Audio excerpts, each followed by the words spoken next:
Hello. This will help me keep a good time. Yo, Vin, what's up, brother? My boy Peter Davey, man. Congratulations on your 9 months, Pete. I love you, man.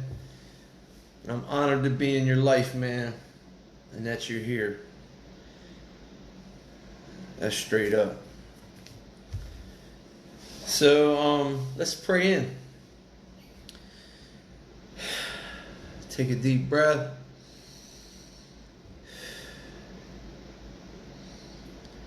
Father God, just give us your intuition and your wisdom. Just overcome us with faith and love, companionship, and allow us to just do your work.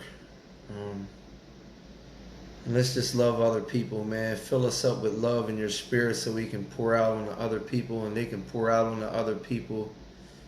And just wake us up to the idea that you are everything and I am nothing.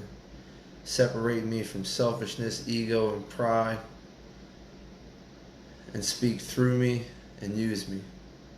Keep my mouth closed and open yours up. Amen.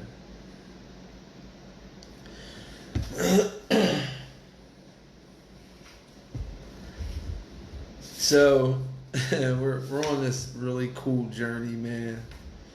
See if we can do this. So this is we're still in step 9, and it's giving us all these different. So I wanted to say something about last week before I forget, man. I was talking about my friend Gerard and how we made an amends and stuff like that. And afterwards, what I failed to tell you was that Gerard said he's in tears and I'm crying. He's in tears. 2 big men just hugging each other in the middle of a parking lot. Bunch of people around. Didn't matter, you know. And he was my friend, and we weren't talking for months. And he said, Matt, I've been like picking up the phone to call you for months. For months I've been trying to call you, and I couldn't, man, because my pride wouldn't let me do that. And thank God that your pride allowed you or got set to the side and allowed you to do this, man, because I've been wanting to talk to you for a while.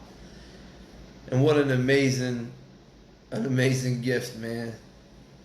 And I was just like crushed. He's like, man, you know, just to know that, you know how it is when we're mad at somebody, we don't pick the phone up and we don't want to talk. It's like, you know, and being right, you know, and it talks about that in the book as well. It's like being right. I'm right, you know.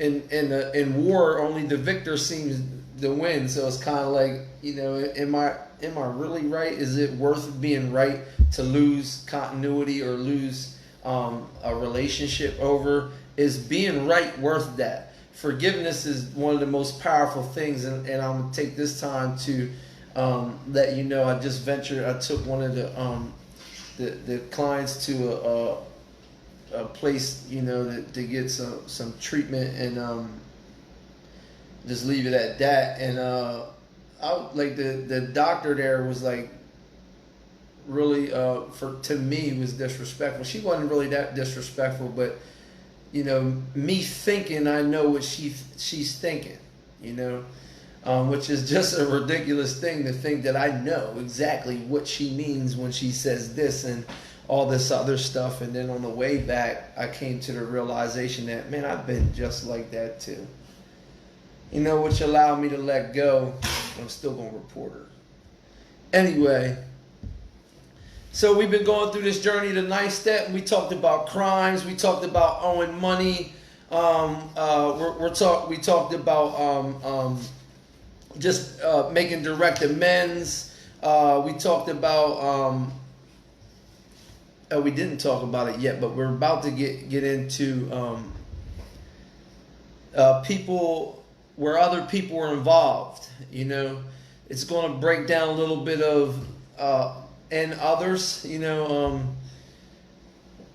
who are harmed or whatever. But anyway, let's just go into it. So top of page 80. We're on page 80. Before taking drastic, we're just going to jump right in. We got a lot of work to do tonight. So before taking drastic action, which may implicate other people, we secure their consent.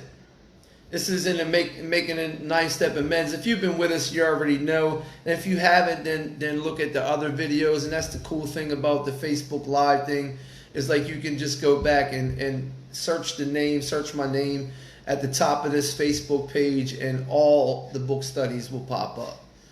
So we ask their consent, man. We secure their consent.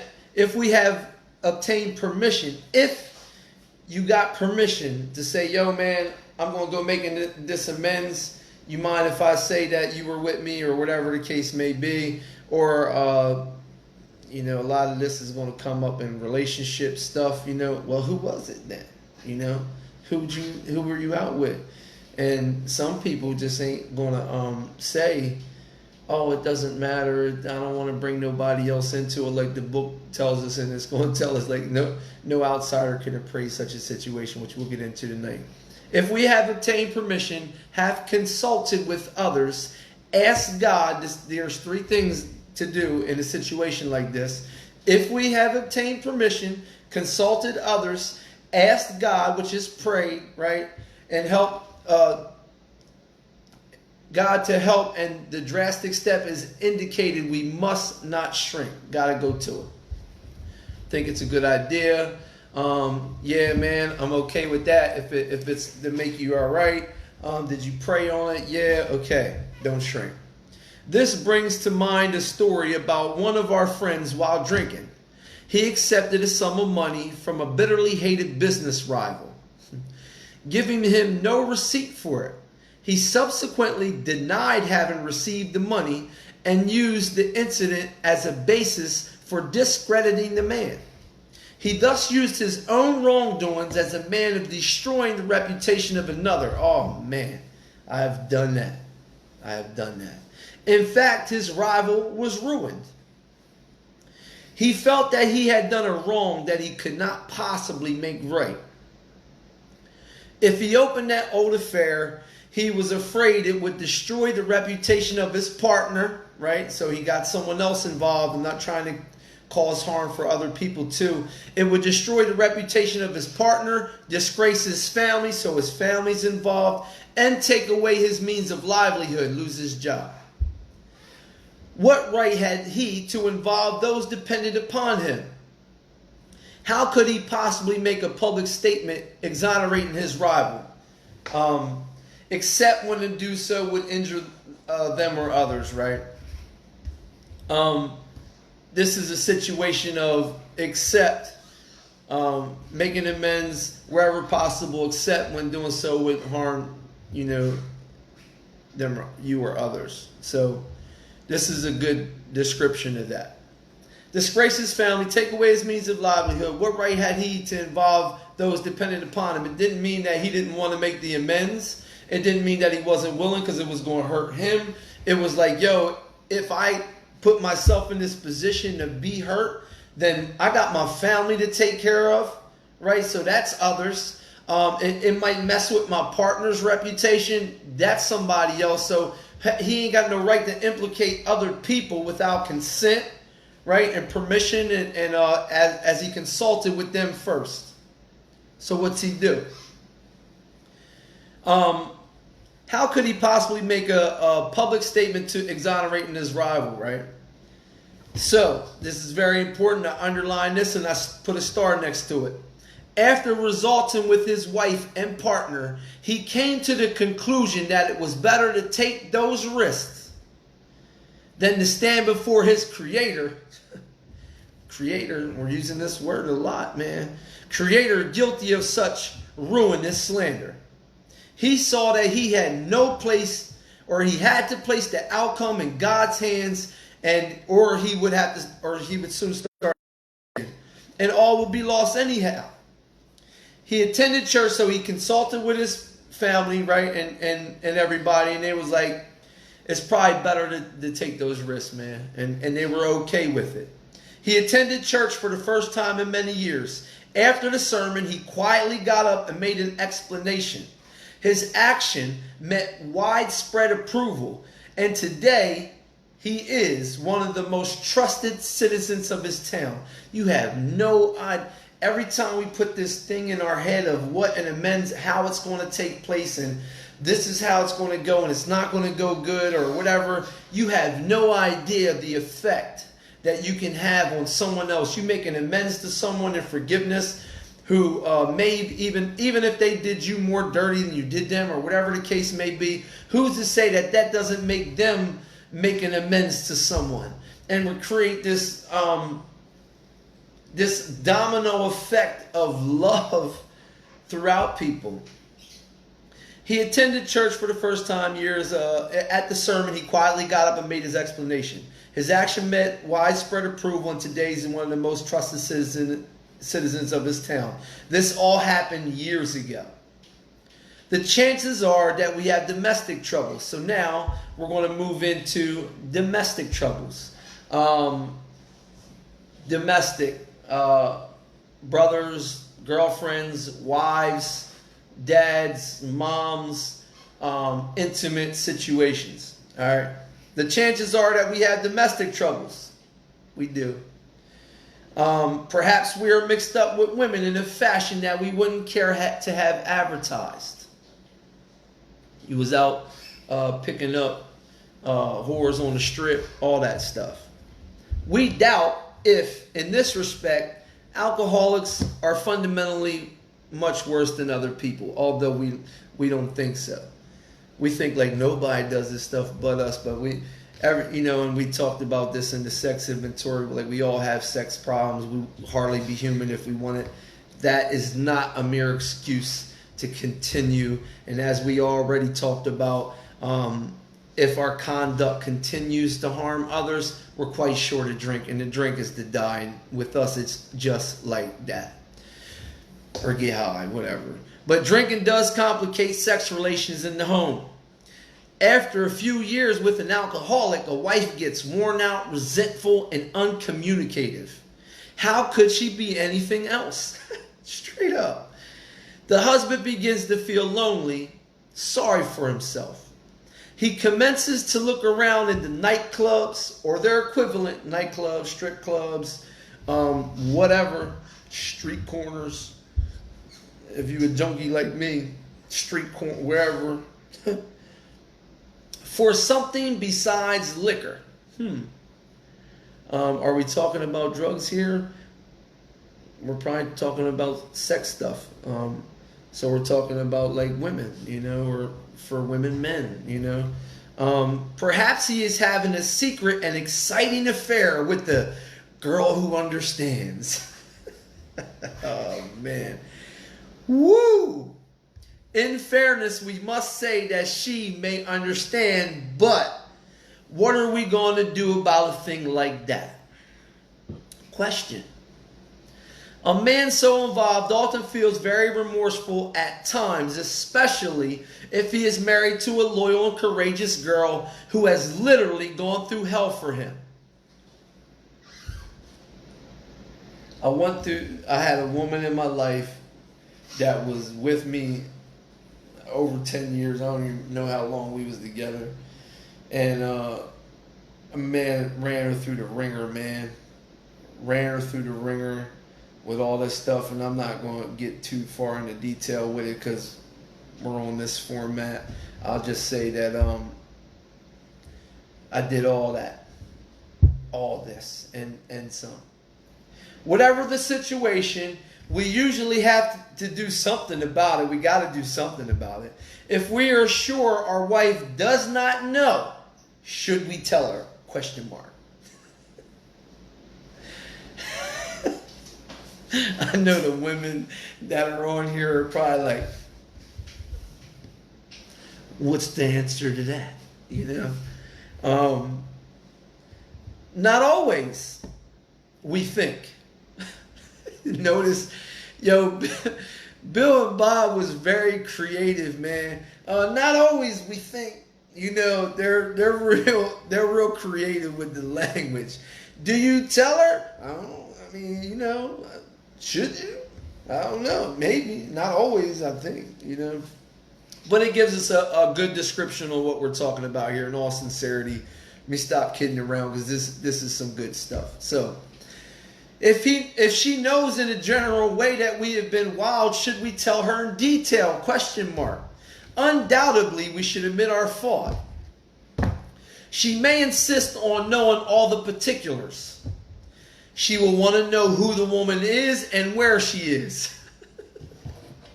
Listen, we can put men in there too, because men, I want to know who it was, where's he at? Who was it? Where's he at? I need to know where this dude's at. No. I'm not trying to hear that. I don't want to implicate anybody else. I'm not trying to hear none of that. You know what I mean? So there's some of us that are, more direct where we're just trying to let it go. But we're getting into that. So she may insist on knowing all the particulars. She will want to know who the woman is and where she is. We feel we ought to stay or say to her that we have no right to involve another person. Now look, we're on this journey. We're on this spiritual journey, and the truth is, we're not trying to create more harm. We're trying to exit out of harm and just sincerely do it. So if she's going to be mad at somebody, best to be mad at me. I'm the one that did it. Ain't got nothing to do with with anybody else. That's the truth, man. So I'm ready for that. So implicating other people is going to cause more harm and give someone to vent jealousy on and stuff like that, then I'm staying out of that. If you can't accept that I'm telling you this and we're moving forward, then okay, we might want to have to back out of this thing then for a while and see what happens. I mean, that's just me, That's my stuff. That's my personal opinion, or my personal experience, actually. We feel we say to her that we ain't got no right to involve another person. We are sorry for what we have done, and that's what we're doing. We're there to clean up our side of the street and find forgiveness, right? And it shall not be, we're sorry for what we've done, and God willing, it shall not be repeated. I'm not going to do it again, babe. I'm telling you what's up. This is what's going on. This is what I did. I'm moving in a whole, and our demonstration will show. We're looking at this from just moving in, and we're just if you would open this book up and just read this part, let's keep it real. If we were to open this book up and read this part, and you might even hear somebody I don't talk about another. We're in a we ain't gonna talk about other people, and it says it right here and stuff like that. And you ain't even been through this work, and you're not even in the condition spiritually or internally to make a ninth step. Then there is no demonstration of you doing the right thing. And someone who's seen you, you're talking about a wife, right? Or let's just say a wife or a girlfriend who's had years and years of experiences of your bullshit. Excuse my language. They had years and years that you just ran them through the ringer over and over again. Yet now all of a sudden there's this demonstration in you that something is different. It's not, we're not just going, hey, I'm not, sorry. I was a little crazy messing with other women, and I ain't going to implicate no one else. And everything else is the same. My grass is still hot. I'm talking about the demonstration and stuff, and everything's the same. We're not talking about that. We're talking about someone who has had a spiritual experience, that is on this journey, that's out helping other people, that is doing everything they can to communicate and build relationships, clean up the past, and work on their relationship with God. And that is seen. It's seen. It's demonstrated through our actions. It's demonstrated through everything. And if you're in that position, then a wife or a significant other that you ran through the years of running through the ringer, then they are going to be like, you know what, you're right. We're communicating on a completely different level now. There isn't no, I messed around, It's like, yo, this is what I did, And like you're going with sincerity. Like it's from here. It's not no apology. I'm doing this because I don't want to drink again. No, I'm doing this because this is the right thing to do, and I want to get in contact with that power, unlike I have ever had contact before. I need God in my life more than anybody. So to keep it real, that's the journey we're on here at this point. You understand what I'm saying? It's not like, yeah, okay, so this guy on Facebook said 9 steps, so I'm just going to go out and do this today. You got a lot of footwork to do and a lot of internal stuff that's happened, inventory. We got 1, 2, 3 step experience, 4 step experience, 5, 6, 7 stuff, 8 and 9. I'm ready. I'm ready. My actions at this point are like, yeah, I'm done. And this is what I did. And God willing, it will never be repeated again. So if you go to your woman and you're like, listen, this is what I did. She's like, who? And you're like, look, it doesn't even matter. You probably don't even know her anyhow. And I don't want to implicate nobody else and give you somebody to vent jealousy on. Just know that I will never repeat this again.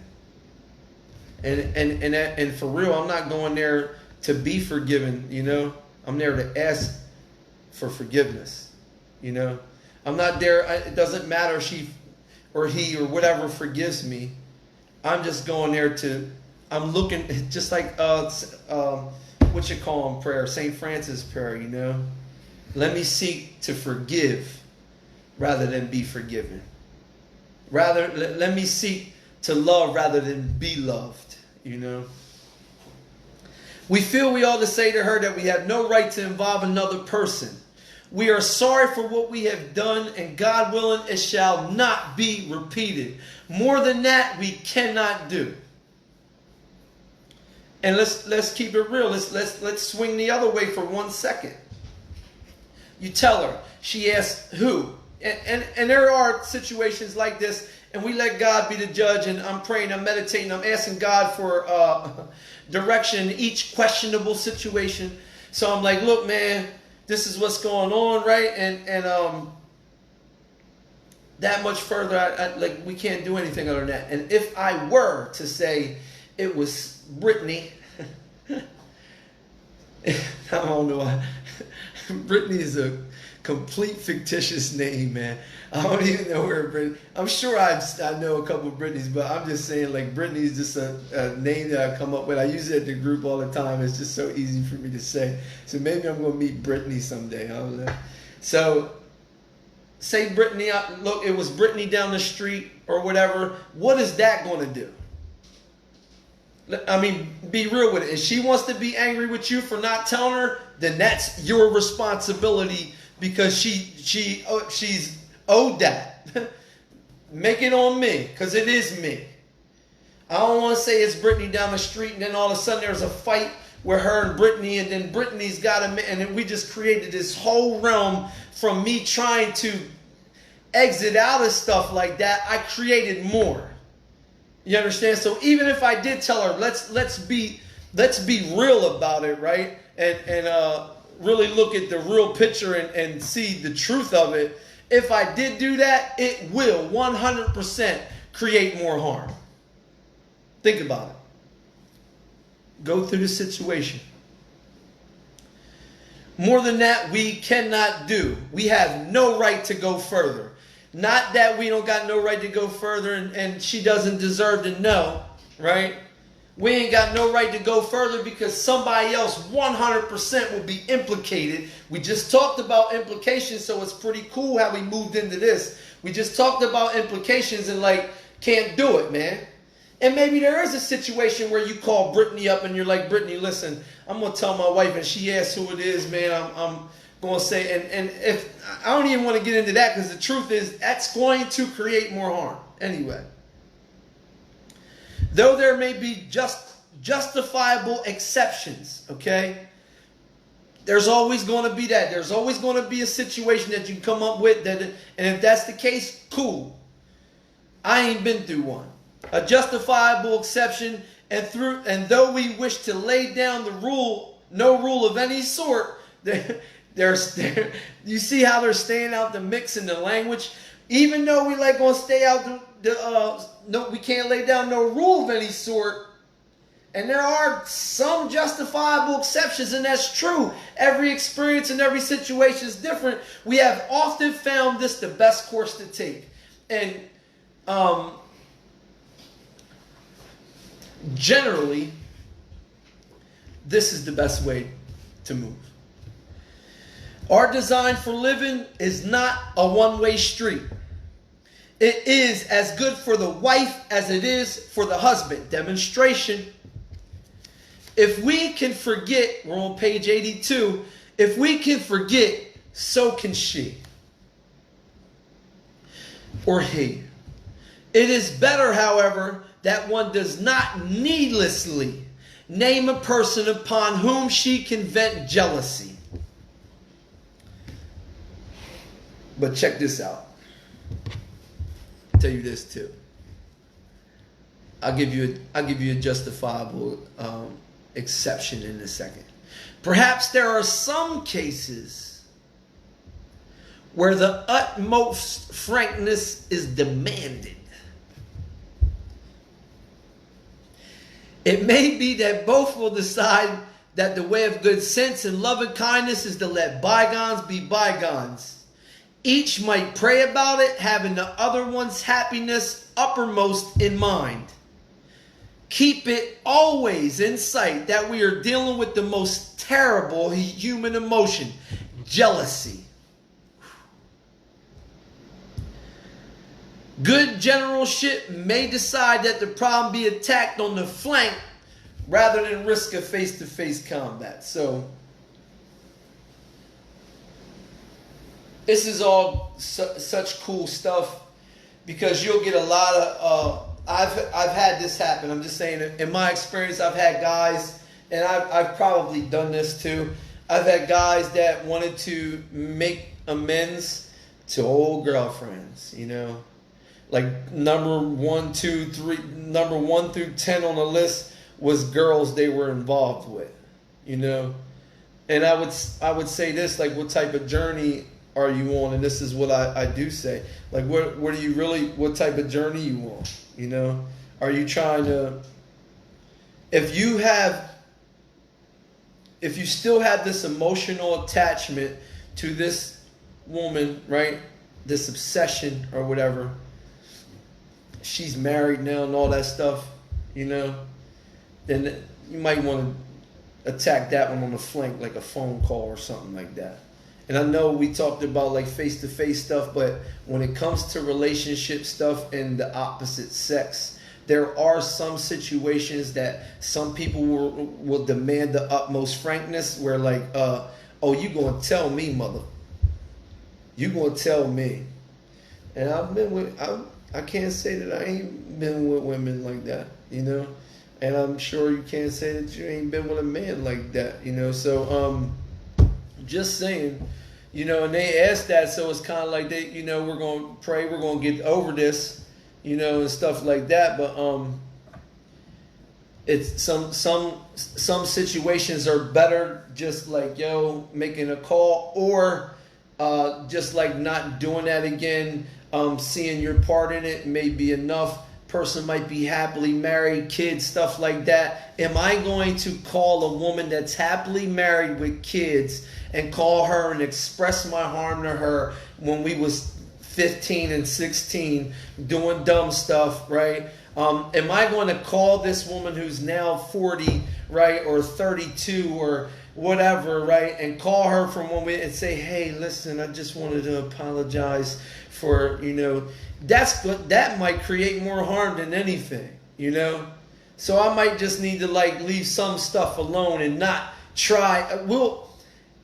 As alcoholics and addicts, we'll justify in our head on why we should communicate with certain people and we can use this as an excuse. We can use amends as excuses to talk to certain people because we want to talk to them. Not making amends, but to make it right because selfish and self-centeredness, I want to get something from it. And it's tricky, it's sneaky, and it will creep up on you. So all of a sudden you're making an amends and then boom, you're waking up in the bed next to her. You know?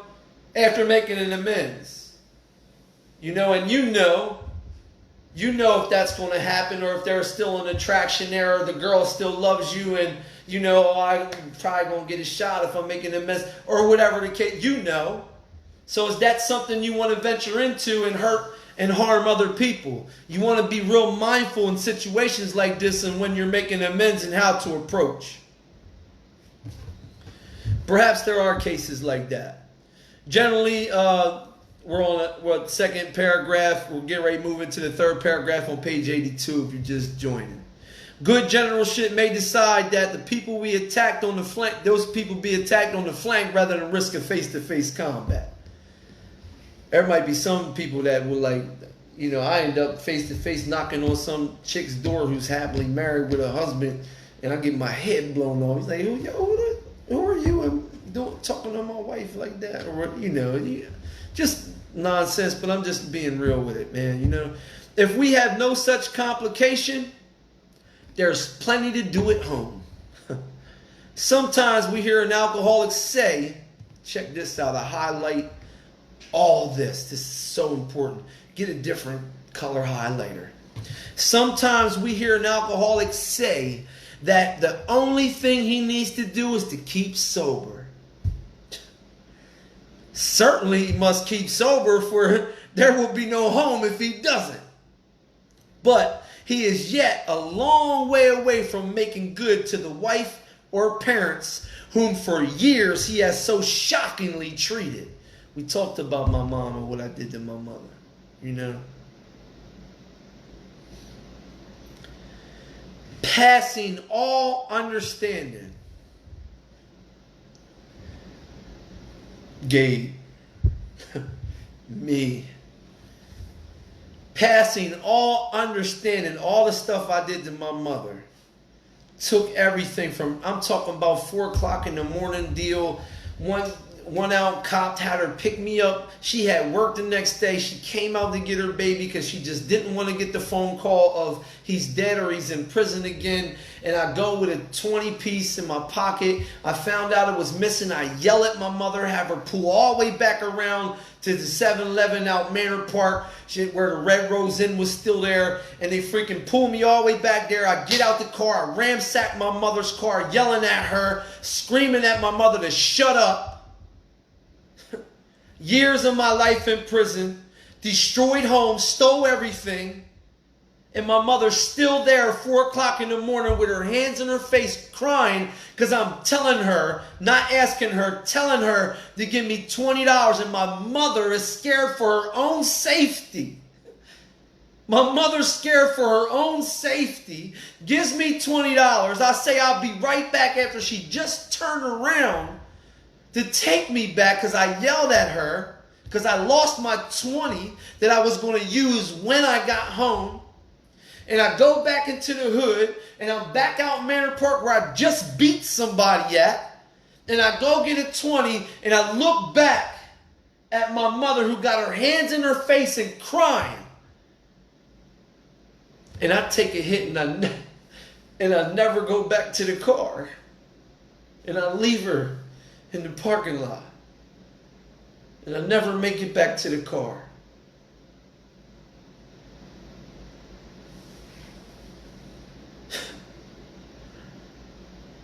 He is a long way from making good to wife or parents for whom he has so shockingly treated.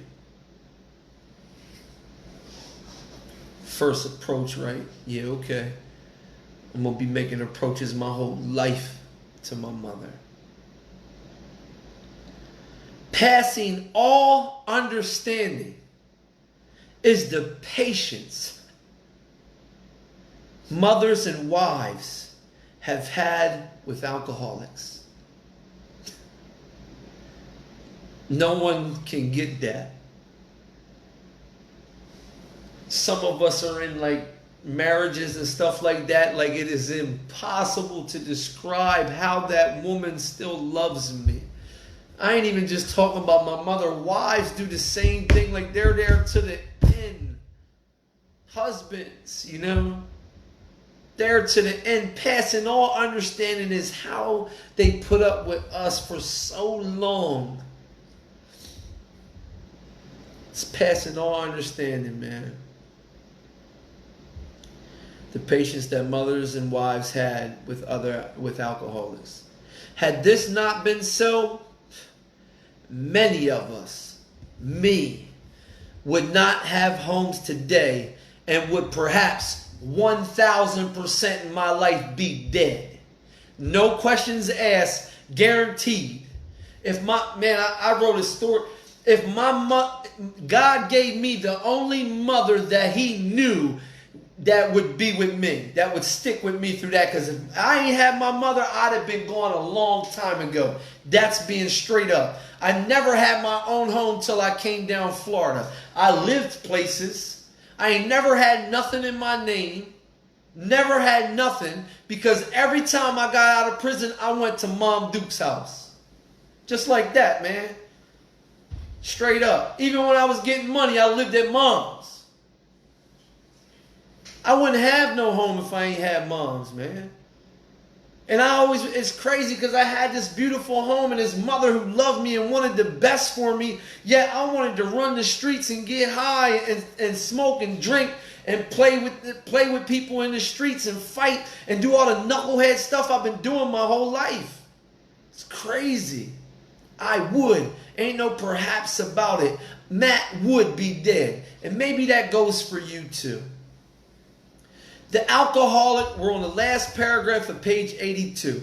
The alcoholic is like a tornado roaring his way through the lives of others. Hearts are broken. Sweet relationships are dead. Affections have been uprooted. Selfish and inconsiderate habits have kept the home in turmoil, uproar, and destruction. We feel a man is unthinking when he says sobriety is enough. I'm just saying, I just won't do drugs. You must not be thinking. 9-step stuff is imperative. How can I dare say that just staying clean is enough when all this stuff and wreckage and stuff that I did to my mother, let's just keep it where it's at. Mothers and wives. How dare I say? Oh man, just me. Yeah, babe, yeah, I'm messing up, but I'm clean, no? Hearts are broken, sweet relationships are dead, affections have been uprooted, selfish and inconsiderate habits have kept the home in turmoil and destruction. We feel a man is unthinking when he says that sobriety is enough. He's like the farmer who came up from the cyclone cellar to find his home ruined. To his wife he remarks, "Don't see anything the matter here, hun. Strange the wind stopped blowing, isn't it, Ma?" Wow. This is where we stop at my home group because of COVID. Yes, there is a long period of reconstruction ahead. We must take the lead. Check this out. Highlight, circle, put it in purple, whatever color, put it in red, get a different color highlighter or whatever. We're on the top of page 83. A remorseful mumbling that we are sorry will not fit the bill at all. Sorry. Tells me right there, man, I can be sorry, but like, that's not going to fit the bill of making an amends. Not in a situation like this. There's nothing after doing that to my mother, and I'm talking about so many occasions. Task force shotguns drawn into my mom's house, kicking doors in, ransacking, going through my mom's personal stuff, man. So many times. And you think me saying sorry would be enough for that? Sorry, Mom. There has to be a demonstration. Has to be. There ain't no other way to put it. We ought to sit down with the family and frankly analyze the past as we now see it. I'm describing all the harms. This is what I did when I talked to my dad that I told y'all about. I was talking about how I was inconsiderate, how I was completely, I had unrealistic expectations. How I see now that you guys have always had my back and always wanted to help me. And to say that you guys weren't trying to find and seek help for me is completely unrealistic and stupid. I've been selfish my whole life and irresponsible. Never had a job or nothing. I thought I was going to sell drugs to the top and be Nino Brown. I don't know what the fuck I was thinking. So we're talking about all that stuff. I need these people, wise parents, intimate friends, people I ran through the ringer most of my life still love me. Sorry, ain't gonna fit the bill. And I need to let them know everything, to let them know I see now what I did to you. Not just saying, yo, man, I'm sorry I stole your stuff. I'm absolutely letting them know that I'm letting them see through demonstrations and letting them see, I'm telling them so they can recognize that I see things how they see it now. I have actually lifted myself up, placed myself in their shoes, and I see it now. I see it now, Mom. I see it. We ought to sit down with the family and frankly analyze the past as we now see it, being very careful not to criticize them. Yeah, I was selfish and inconsiderate and irresponsible, but you beat me. Their defects may be glaring. Doesn't matter if Pop's still an alcoholic or Mom's still a drunk or whatever. It doesn't make a difference. Their defects may be glaring, but the chances are that our own actions are partially responsible. We created people like that. People are still damaged and running the streets because I'm the first one and led them down that path. So we clean house with the family. We clean house with the family. Let them know everything. How am I not going to tell my mom I took her wedding ring? She knows it's gone. She might be blaming one of my brothers. How dare I not admit, yeah, Mom, that was me. Is there anything else you want to ask me about? And I'll let you know that too. Right? And we describe, we have our format for creating a 9-step and how to make the approach. Got that last week. If you ain't got it, check last week out or Saturday out. Beautiful format to go, right? How dare I not say I took your wedding ring? She might be blaming somebody else, and I got an avenue to go through, you know? I'm listing the harms. I'm willing to make it. Is there anything I left out? Is there any? I asked my dad that. Is there anything you want to know about? You know, that you think I may have done? I'll let you know right now. Actually, my mother in particular asked me if I had anything to do with burning the house down. My house burned down when I was about 14 or 15. Someone was smoking in my brother's room, and she thought it was me or my brother, my best friend, Eddie, who's currently deceased. She asked me, did you have anything to do with that fire? And I said, no, Mom, I didn't. And for the first time, she believed me. She believed me. She knew what I was telling her was true. So we clean house with the family. Asking, what are we doing when we asking?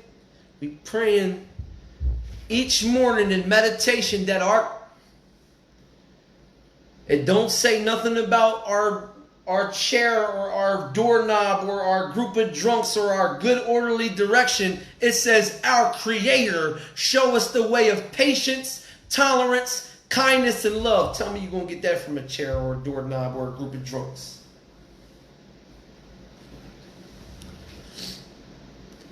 So, that's the 9-step prayer, you know? 9-step prayer and meditation, right?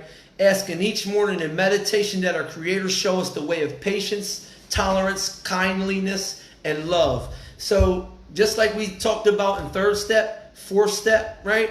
People will say, why is prayer and meditation in step 10 and 11? It's in every step.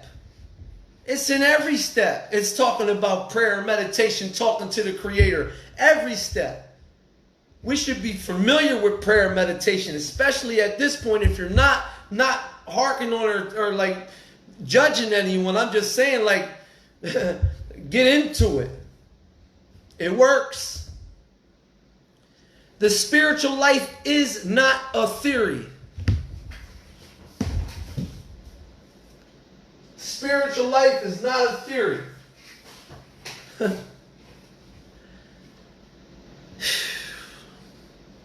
We have to live it.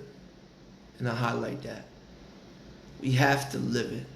Unless one's family expresses a desire to live upon spiritual principles, we think we ought not to urge them. We would not talk incessantly to them about spiritual matters. They'll change in time. Listen, me and my dad meditate. My dad sits on the porch and I know what he's doing. He's meditating. He sits there for hours at a time, not saying nothing, just rubbing his chin. Same thing I do sometimes, just rubbing his chin. When he comes down to visit me, because he's my best friend today, the same dude I hated and wanted to freaking do things to is my best friend today. And he's sitting there just meditating. And we talk about spiritual stuff. I don't want to bring nobody into it. We talk about like when his mom died. And we got into a point of like, it wasn't that Matt lost his grandmother. It was my dad. Like, let me look at it the real way. My dad just lost his mom. How can I be there for him? What can I do for my dad? And we had a lot of beautiful, intimate, spiritual conversations. And he's changing just through the demonstration of what is happening in me and my brother Chris's life.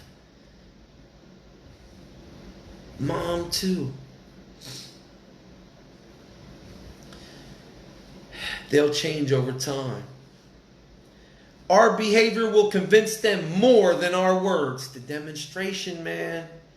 Can't use that word enough in the 9th step. The demonstration. We must remember that 10 or 20 years of drunkenness would make a skeptic out of everybody. My mom, listen, I still call my mom sometimes. We're talking about over 3 years now, and I call my mom. She goes, "Matt, are you okay?"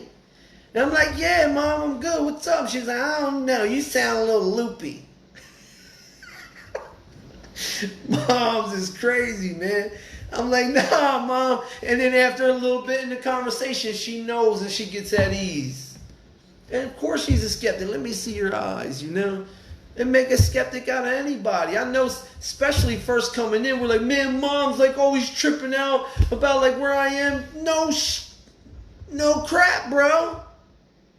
Look what we did to them for years. Of course they're skeptical. You know how many times I said I'm going to do it and didn't do it? You know how many times I said this time is the time, I'm telling you, and completely was gone the next day? Years and years of that. To the point even my mother gave up and was like, she never gave up, but internally she was like, "Matt's gone." But out here, I never lost her support. We just remember that 10 or 20 years making drunkenness and getting high and make a skeptic out of anybody, man. There may be some wrongs we can never fully right. For me and my friend Rob, man. We don't worry about them if we can honestly say to ourselves that we would right them if we could. I have 2 such situations like this, and I 100% knew it. 100%. I would definitely. There's nobody that I wouldn't make an approach to today, and it's freaking thank you God that I'm able to say that I'm pretty freaking current. And if I'm not, and if there's somebody out there that I owe an amends to, I'm 100% willing to do it. And I'll know when the time comes if I see them. Yup. I did that to them. It'll flash up. Some people cannot be seen. We send them an honest letter. People that are dead, or people that you just can't get to, right? And there may be a valid reason for postponement in some cases. I hate even saying that, but we don't delay if it can be avoided. We don't delay if it can be avoided. Be real with it. We should be sensible, tactful, considerate, and humble without being servile or scraping. Look them all up.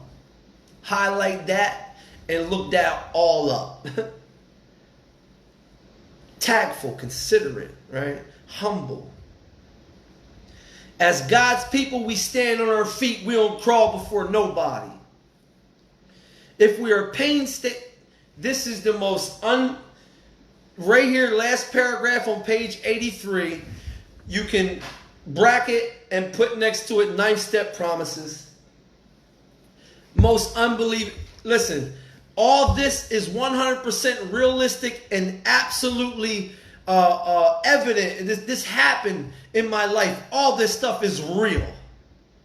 I'm telling you, freaking phone to phone, that this is the most amazing thing that's ever happened to me. And all this is true in my life.